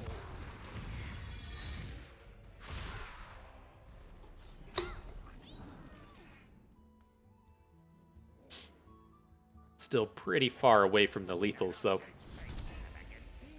Here's our Swain. A little late to the party. So I think we get to attack with everyone except the Tentacle. If he has a Make It Rain at this point to like get these good blocks in and then shut down our block onto Swain, I think it's fine. I mean, this Swain's going to murder our whole board anyways, so maybe we get a little something out of this. Boy, he does have to Make It Rain. Oh boy. Oh, a flock. Sure. They should thank you.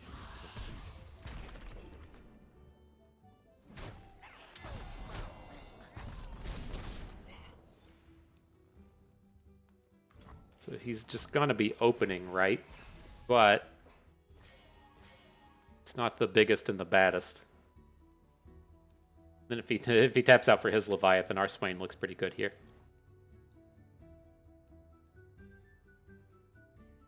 Leave them nothing. I want to block.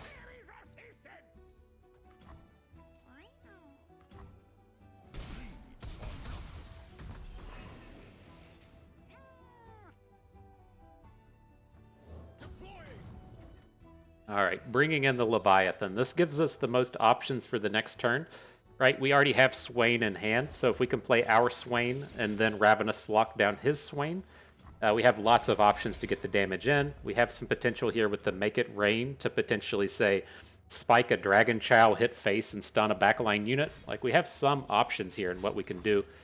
Double Ravenous Flock into the Leviathan. Not awesome, but manageable. It's going to give him less stuff to interact with our Swain with.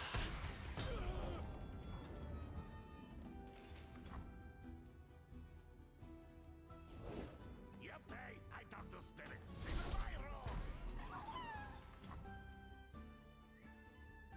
Okay. All the Swains. Got the Swain party turning up.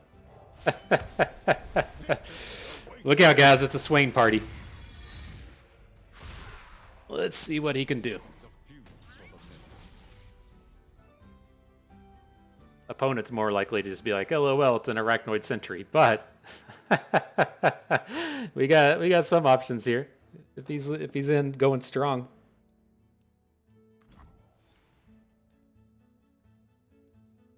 Does he ever just block with his Swain?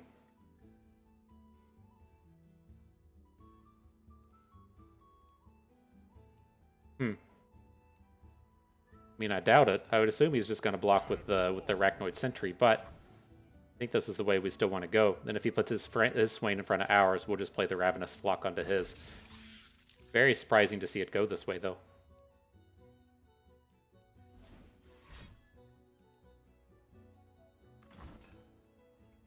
He has Disintegrate, makes sense.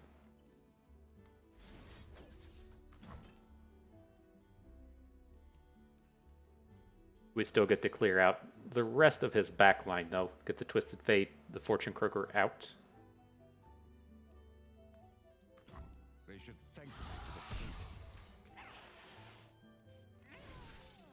for the What? Seems like the kind of spot where he's ready to just drop the Leviathan. We cannot answer that. Our Leviathans, well, they're not bad. They aren't drawing any more Swains. And then it's a little bit to worry about. Ooh, maybe he just doesn't have stuff. I mean, he's pretty close to dead, right? If we do find ourselves picking up a Noxus Blast, we have an opportunity to just burn him out. Hello, new best friend.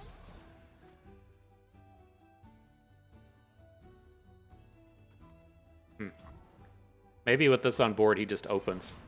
This is kind of risky. We're like reducing our chances of actually popping these smaller units, but oh well, we actually we picked up the Noxus Blast. It's scary to be dropping here, but let's see how this goes. We got one to face. We hit a small unit. Unfortunately, hit the tentacle. But that one to face is the important thing here. We get to drop our Swain, see if we can't just hit him with a Noxus Blast. through conquest. Are we excited? Are we excited, fam? Uh-oh. Uh-oh. Not today. Bust says not today, my friend. Got it. Okay, okay, feels good. Ask yourself, does it feel good? The answer to that is yes. Yes, it does. Mark it a victory for Bust. Head on into the final battle. Way to overcome adversity, my friend. Oof. Feels good. Feels good. That is the kind of lineup I worry about a little bit. I think, at least in terms of thinking towards seasonals, I don't think that will be popular. I think as we're in a space right now, people are like, ooh, there's new updates to the Daybreak cards. Let's play around with those. It's the same guy. And so I don't think this is the thing that we're going to be encountering with nearly as much frequency as we see here. But definitely want to be banning out the Galio deck. I'm curious if he says, oh man, I just got beat. I better go and ban something different now. Which I could see. He bans out the Pirates deck. I wonder if he leads in. I'm gonna play this a little differently here. He led in with the Twisted Fate Swain last time, and I think that's where like we might have an opportunity to finagle ourselves into good matchups. He doesn't do it. He doesn't go for it. He says, "I'm switching, so you're gonna switch too." But that had a lot of potential there. The matchup for Gwen Sejuani into Twisted Fate Swain is one. It's not great. It's just kind of like a coin flip, but that's better than being in the negative. But the matchup of, again, Poppy Taric into Sea Monsters is very, very powerful, very strong. Ruthless Raider was a perfect pickup here. I don't want our units to get killed by a Vile Feast, and that, like, to get around the Vile Feast, we would have had to add in Tusk Speaker, but we want Tusk Speaker to be able to deal the damage to our opponent on their turn so we can level up our Sejuanis. And so finding this bro was incredibly important. We'll 100% make this trade anytime it's offered. The Sea Scarab is the most important unit for their deck, and I'm very surprised to see him come in and trade it away. Okay. Sounds good to me.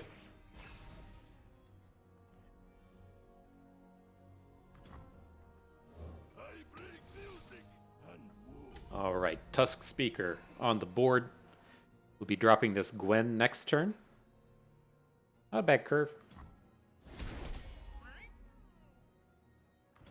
Ask me, Bust, is this a bad curve? No, it's not. It is not. There is some argument to drop both the Butler and the Tusk Speaker this turn, but in this matchup, like, we're not missing out on like too much damage. It's a very real chance that he plays that like 3/4 this turn. So we're going to want to have good combats against it. But I really like the idea of being able to get these Sejuani flip hits in So when he makes his big like Nautilus turns, we have the way to shrink their board. If he tries to go for an atrocity play, we can maybe get a shrink there as well. I'm just really excited to drop these Tusk Speakers on opponent's turn. Sejuani, she's ready to party. A warrior needs a drum beat. Do we ever just get to go for a lethal next turn? We have the Battle Fury. ain't nothing wrong with just going for a Battle Fury, especially after opponent had just played Vengeance. All right, we're gonna lose out on the mana to do it, but would have been pretty sweet. There's an Atrocity and a Vengeance. Ooh. So he's down 2 Vengeances. That means our Battle Furies should be very safe at this point.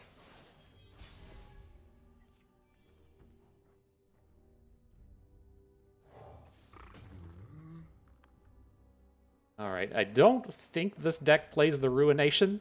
You know, this is that 9 mana Ruination turn to see if they have it. Looks like he doesn't.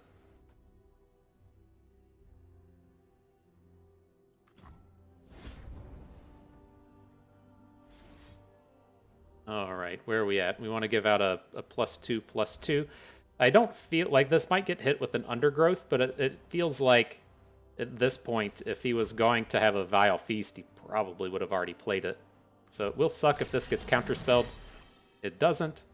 Now we have a bunch of good attacks into the thing here. Feel much better about the Hallowed on the Butler, given that he didn't just Vile Feast our Tusk Speaker.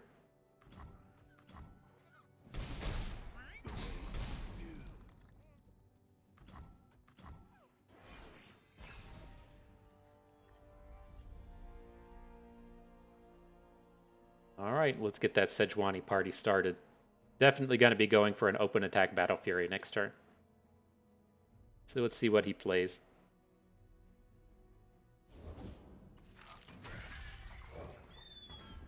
All right, we're out of range of the Ruination now. Scary thing number 1 out of the way. He can't play any more From the Depth dudes either. I guess he can now, but he wouldn't have been able to previously.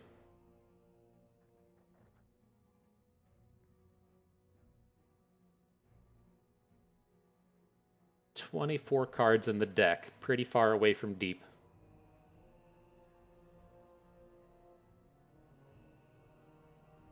If he passes, do we ever just play the Ruthless Raider instead of Sejuani? I don't think so. You own what you take. I don't think so.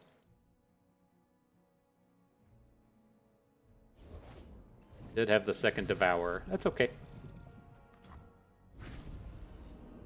So we're lined up for greatness here, right? Our Omen Hawk says, hey, Bust, this is what I'm here for. Don't forget about me. Let me do my thing. Let me bring you victory and glory. That's what the Omen Hawk says. He just said all of that. Uh-oh. What we got? What do we got? He's put a spell in the middle. Is this going to be a Vengeance? Beat that. Rip. Okay. Doing it, Sejuani. The amount of respect anyone gives you, right around 0. Glad to see you putting in the Lord's work. Time and time again. We are the ones that fail you. We shouldn't have lost with you earlier. Whew. I feel bad if we fail you, Sejuani. All right. Onward and upward with Poppy Taric.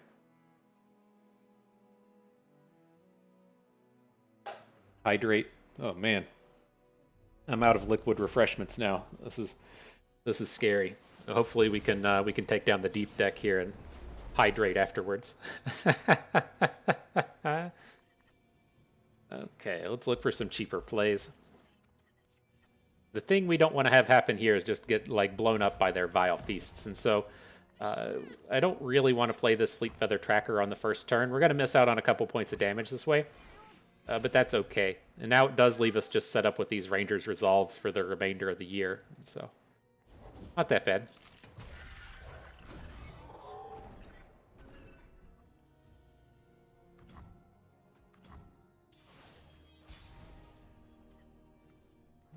Okay. Bird. Gonna follow up Bird with Taric. Then we're gonna look to hook down the Sea Scarab. Again, the most important unit they have, the Sea Scarab.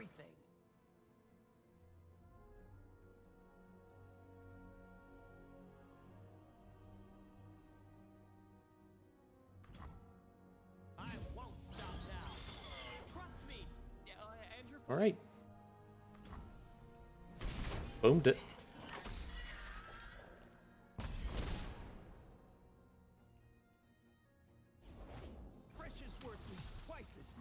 Sure. Jaw Hunters coming at you.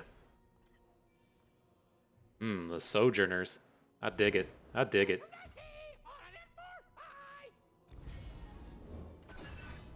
Alright, so let's add in the bird. I assume he's going to try and hook a bird with some Jaw Hunters here, but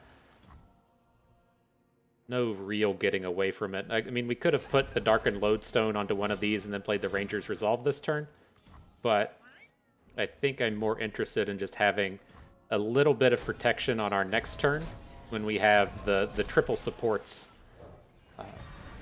into the Sojourners. There shouldn't be like a ton of cards. Like, he needs to have the Vengeance to take down the Sojourners, but let's have a lot more protection for all of our other friends here. Let's go. So this is like a must-have a Vengeance space for opponent right now.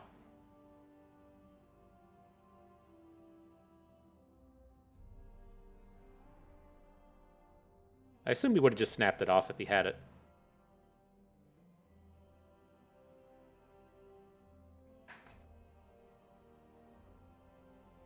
Do you notice how premium this Sojourners is? Mini prismatics. So shiny. Look at how happy she is ever since we turned her prismatic.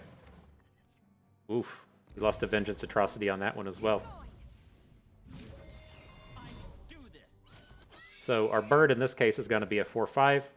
That's reasonable enough to come in and take down the Dead Bloom.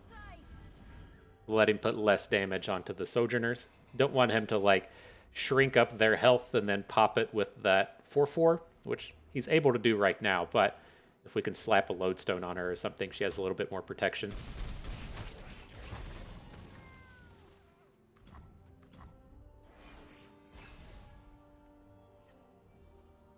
All right. Do you have the Ruination? No, he does not. Each life a rare jewel. I think I'm good to bring in a block. Do we? It's scary to let him draw cards, but I think if we, like, the times where that goes wrong, to where he has, like, the Vile Feast on our Esmuth and still gets to block next turn with the Abyssal Eye, that doesn't sound awesome to me. There's the Ranger's Resolve everybody wanted. Okay. I think we're about to take down victory. I don't want to call my shot. We've learned our lesson about shot calling.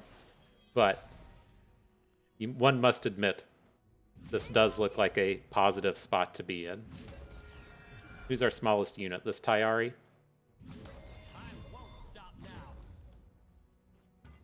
Got him. GG. Market a W for bust. And so again, that's the kind of matchup that worries me. Like, I think it's very realistic for people to bring a lineup that looks like Swain deck, Nami Twisted Fate, and then something else, right? And the idea is that we want to be good enough against that Nami Twisted Fate that we don't just feel like we're getting completely domed across the board. And then if we have to play against Swain, it's fine. Ideally, we're just going to ban Swain. But if we're in that spot to where, say, they're playing Leona, Nami Twisted Fate, and Swain, or like what this guy was doing here, that's kind of a similar idea. Although Deep loses to a lot of stuff, I think that we're still kind of like okay. So, right, I think this is a powerful spot to be in, and I like where our lineup is now. I think it's a mistake to not play Swain. I think Swain is just so super powerful right now that it's a mistake to not bring him. I'm not excited about playing a bunch of Swain mirror matches, and I'm also not excited about playing the more mid-rangey version of Swain. You all know how I am. I like to aggro. And so I am pretty happy with this addition of Swain Misfortune Pirates as opposed to playing the mid-rangey thing that counts more on the Swain and the Riptide Rex kills and everything. And so, yeah, I'm pretty confident this is the lineup we're going to be bringing. There's always some kind of like mover and shaker that pops up in the days preceding seasonals, but I don't feel like there's anything that's going to make me waver. I think I'm feeling pretty good about where the lineup is. And so for the next few days of the channel, the way I typically do this and the way I think that this pans out with how the timing worked is this video, I'm recording it on Sunday, but it should come out on Tuesday. Wednesday, Thursday, Friday, we'll do individual videos on the 3 decks that we're going to play. On Saturday for seasonals itself, I won't put out anything. And then that gives me that last day to kind of get in my final preparations and not worry about making videos and stuff. And then the seasonals videos will start in on Sunday. And so, good stuff. I think this was a good learning experience. I enjoyed it. I hope you enjoyed it too. And that is going to do it for us today. So I hope everybody enjoyed the video. Hope you maybe learned a thing or two along the way and had a good time watching. Now, this is Bust, and we thank you for being here.